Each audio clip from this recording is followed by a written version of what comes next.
Constable Davies says prevention is better than cure, and therefore women should avoid any area of risk. But what is the police line on what women should do if they find themselves in a situation where they could be sexually assaulted? It depends on what sort of offender you've got, how many offenders you've got, has the offender got a knife. There is no general answer to that sort of thing. The woman has to size up that situation herself. We as police can only perhaps instruct them as to what to do in each particular situation, but when it comes to the crunch, the decision that they make to fight or not to fight is their own, because you've got an individual situation, an individual offender, and an individual victim, and who knows what you're going to get out of that sort of situation. So there's no blueprint as far as the courts go and what they consider to be acceptable for a woman to do in a case where she could be sexually assaulted? By law, she can walk into a police station, she can be completely unharmed, not a hair out of place, and say that yes, she's been sexually assaulted, because if she says no, it's a non-consent. On the other hand, we have other victims walk in and they're brutally battered. The courts and the police know that. I just wonder if the public know that.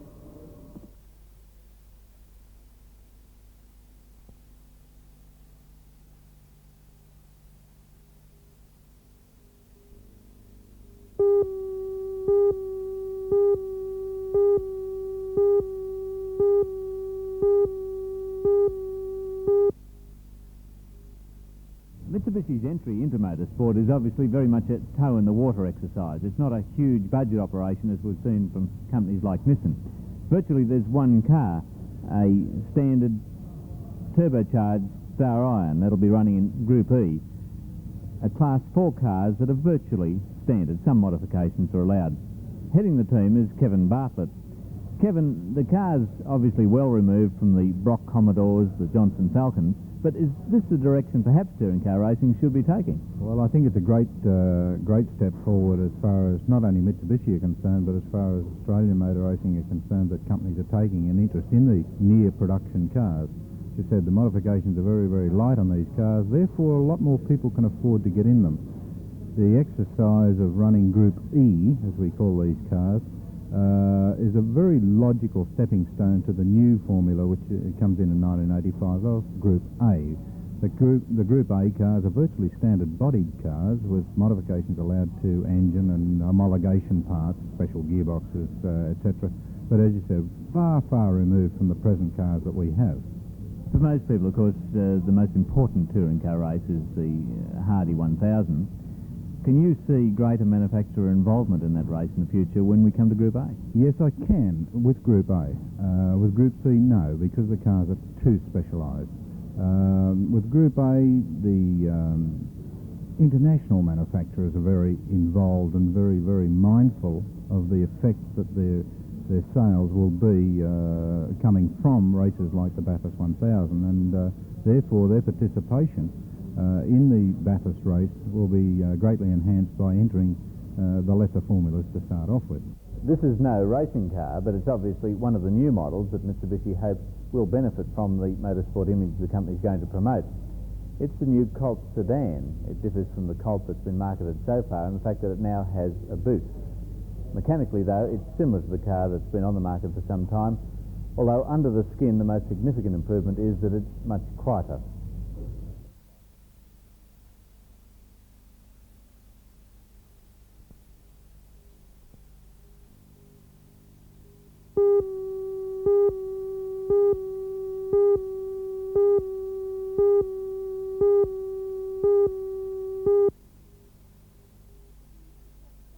It will be Mr Hawke's second visit to the Newcastle area as Prime Minister. Last October he briefly visited Windale to open the new Lake Macquarie Police Citizens Boys Club. When Mr Hawke arrives this afternoon, he will go straight to the Working Women's Centre at Mayfield to open a Children's Adventure Playground and hold a news conference. Mr Hawke is likely to answer questions on unemployment, an issue that will also be discussed when he inspects the BHP steelworks tomorrow morning. The Prime Minister will be the guest of honour at two City Hall functions. The first, a Meet the People supper tonight, and the second, a lunch on Thursday with local business and community leaders. For those who would like to see and perhaps meet Mr Hawke, two opportunities will come tomorrow. From 11:30am, the Prime Minister will walk through the mall, starting at New Common Street, and at 2:30 he will begin inspecting the area of Harbour Foreshore proposed for redevelopment. At 4pm he is scheduled to fly out of Newcastle from Williamtown Airport.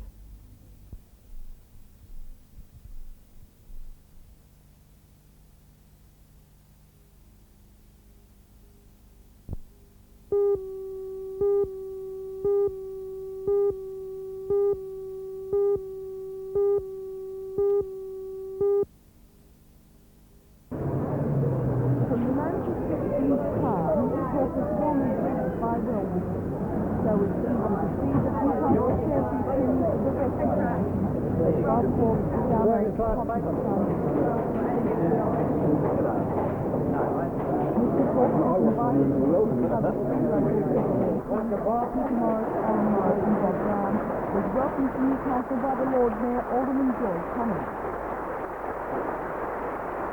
People who could The Prime see no Minister way of presented a reaching report on what his the government second city in New achieved South in the Wales, past 12 and a months. port He that pointed to the exports steel a city great town, percentage which of he this says nation. saved Newcastle, the which steel has industry never and done cities anything like else but Newcastle return and labour. Wollongong from demise. But Newcastle and the region has been Mr. good Hawke to broached the subject don't of want you to think education, that, unemployment, equal you've been opportunities and health. We've been With an frustrated in emphasis that. on the amount of And I money ask in you to real think, terms what this can be government is done for the spending and people what of it hopes Australia to with achieve by that these $500 million? As the speech reached As I its say, climax, it was I will not be Hawke silent who on this. spoke on My the Liberal colleagues Party won't and be the silent on government's this taxation as policy. we go round Australia, because the people of Australia are going to reject an opposition which has branded itself now as the friends of the tax avoiders. After the speech, an informal supper was held and Mr. Hawke was besieged by autograph hunters, but he took the seemingly overwhelming attention in his stride. This morning Mr. Hawke will visit the BHP to see the Steel City plan at work firsthand. From there it's off to the mall, where he'll continue his Meet the People tour theme. Then to lunch at the City Hall with business and community leaders. After lunch, Mr. Hawke will plant a tree to commemorate the beginning of the Harbour Foreshore redevelopment plan before leaving Newcastle.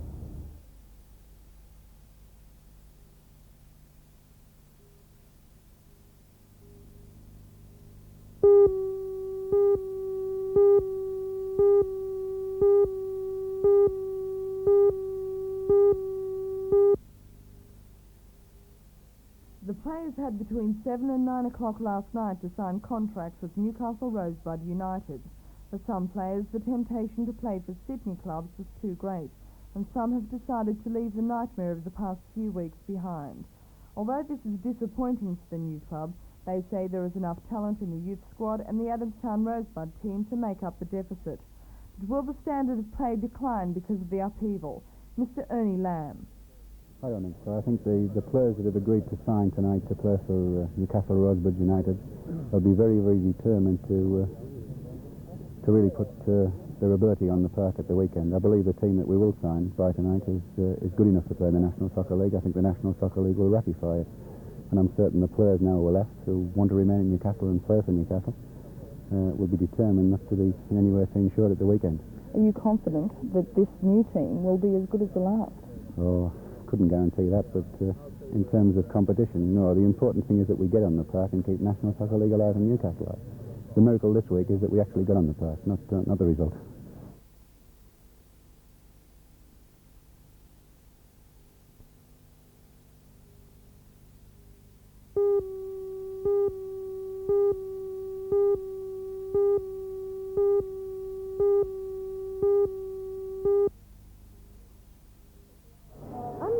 Predecessor Arnie Meany, Hunter Valley Theatre Company Artistic Director Brent McGregor will not have a permanent company of actors in 1984. Instead, he'll hire them on a play-by-play basis from around Australia.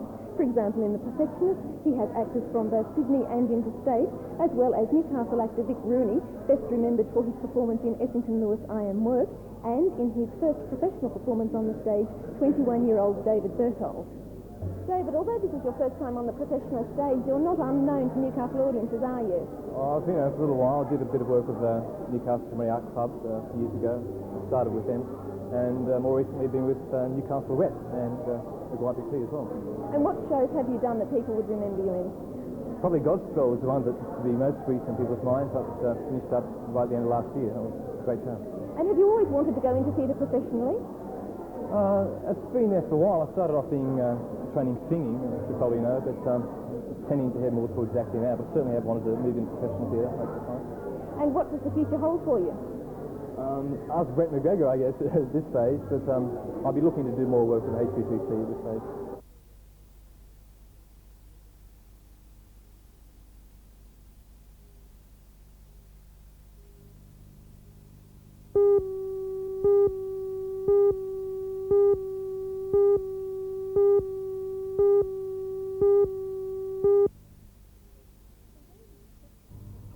Although The Perfectionist was first performed as recently as 1982, it's already looking a curiously dated play, and indeed I think it looked dated even back then.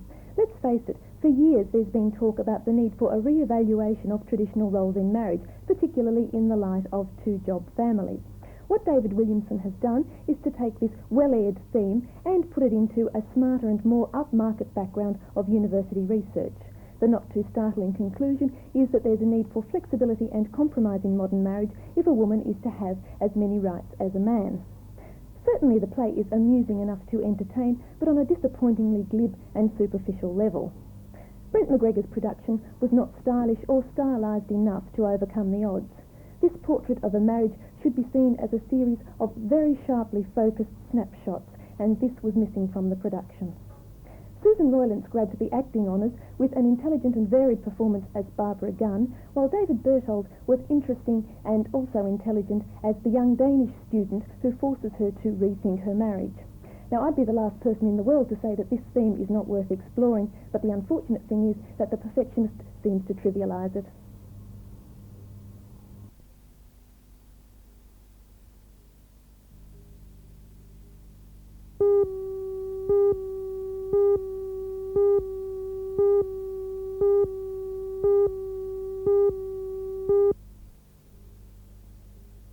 The particular traffic problem at Merryweather Heights is a common one in Australian cities. Through traffic on a main artery turns off into suburban streets to dodge traffic lights or congested intersections. Naturally, suburban streets were never designed to carry the through traffic safely, and the steep slope of Sunhill Drive only adds to the danger of the down to Morgan Street. What's proposed is what most European cities long ago included in their traffic planning, and that's to discourage through traffic by blocking off the top entrance to Sunhill Drive.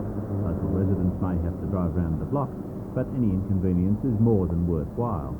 Blocking the road off certainly seems a very logical solution to what obviously is a problem. How confident are you that the traffic authorities will accept the solution? Well, I think that they've got no alternative really, because it's a residential area, or it should be a residential area. I think the only way to preserve the environment of a residential area is by means of stopping the traffic here. And we're only asking for it to be done on a temporary basis so we can reassess the situation. And it really is a problem at the moment. Oh yes, absolutely. You know, the speed of the cars that go down Sunhill, Hatfield and Morgan Street, it frightens you sometimes. You know, they've gone through fences and gone into houses, and there's been a terrible lot of near misses there. And I think, you know, we've got to do something to preserve the serenity of the urban area.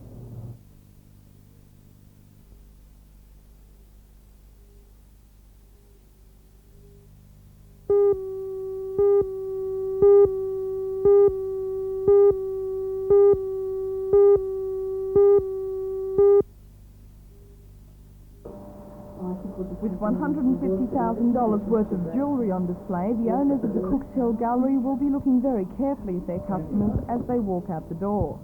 Sydney jeweller Tony White is renowned for his unusual designs, and this exhibition is no exception. He utilises many Australian precious stones, but also makes at least 2 overseas buying trips a year. But how difficult is it to recognise a good quality stone?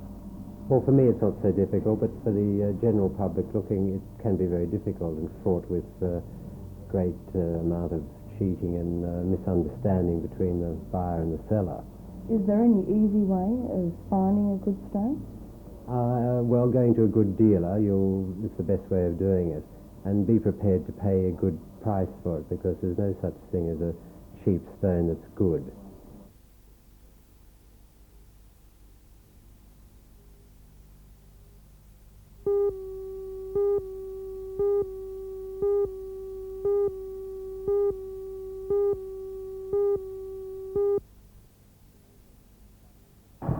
The men were released from the Singleton police station a short time later on conditional bail.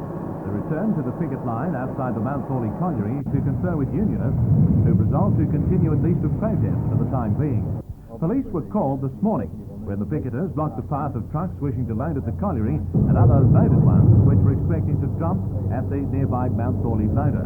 There are two disputes involved, one where a loader employee was sacked for allegedly adulterating coal, and the other at the colliery where there's been a long-running disagreement over work practices. There's been a further escalation of the dispute. Trucks went into Mount Thorley coal loader and as well as that into the RW Miller mine site. Our members refused to load the trucks on the Miller's mine site, and I understand that the position is such that they've now been sacked, or at least some of them have, and the remainder are in the process of conducting a meeting to consider further action. Well, what will happen this afternoon? You've already been arrested and now you're back here. What's happened? The union's obviously got to consider its position. The picket will remain manned and will continue to appeal to other unionists not to cross the picket. We understand that the ARU have indicated that they won't be crossing the picket, so in fact the coal that's gone in, transported by Transport Workers Union members, will not be loaded.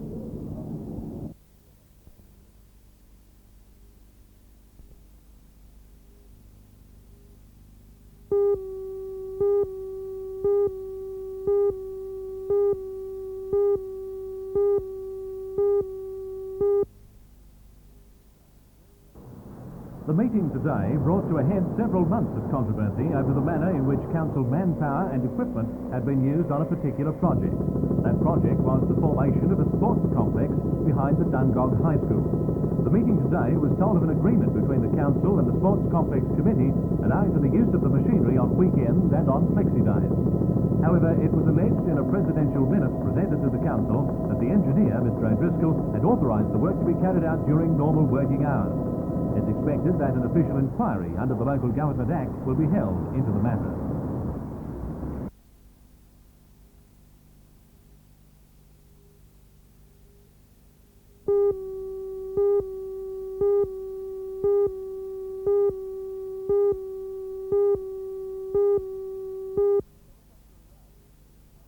The helicopter arrived at Fletcher Park shortly after 5, carrying the 22-year-old man. Police say he is visiting from Singapore and was caught by a rip while swimming off Zenith Beach. Friends raised the alarm and 2 board riders paddled the man to shore. He lost consciousness and all signs of life shortly after, and a man on the beach administered mouth-to-mouth resuscitation and heart massage until the rescue helicopter arrived.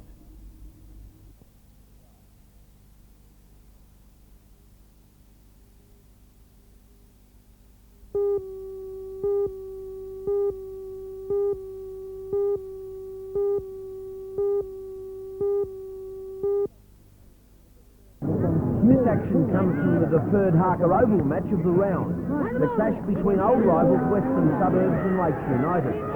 These two teams are tipped by most critics to fight out the grand final come September, and the class contained in both sides may see that prediction come true. West won the match 6 points to 0, after it was 0-0 at half-time, with just 1 try and a goal. It was the Rosellas' defence that earned them the win, as they spent most of the first half pinned near their own line, with Lakes able only to breach the strong tackling a couple of times, but then to throw away scoring chances. They will say they were unlucky.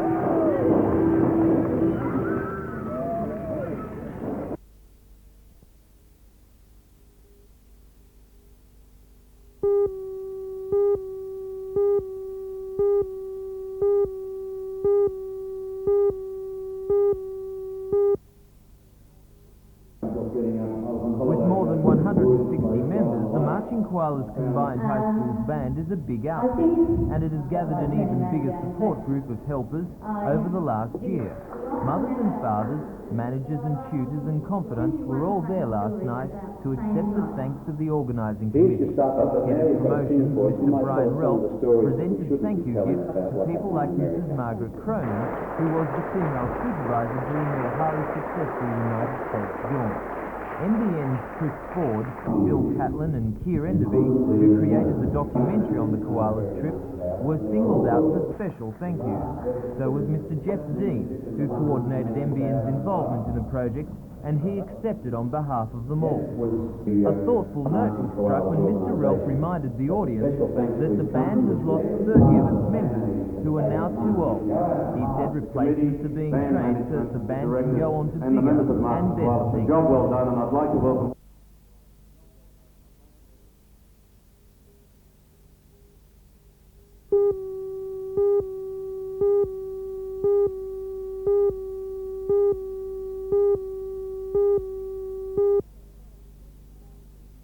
This is one of 3 staff meetings to shed light onto the subject of AIDS.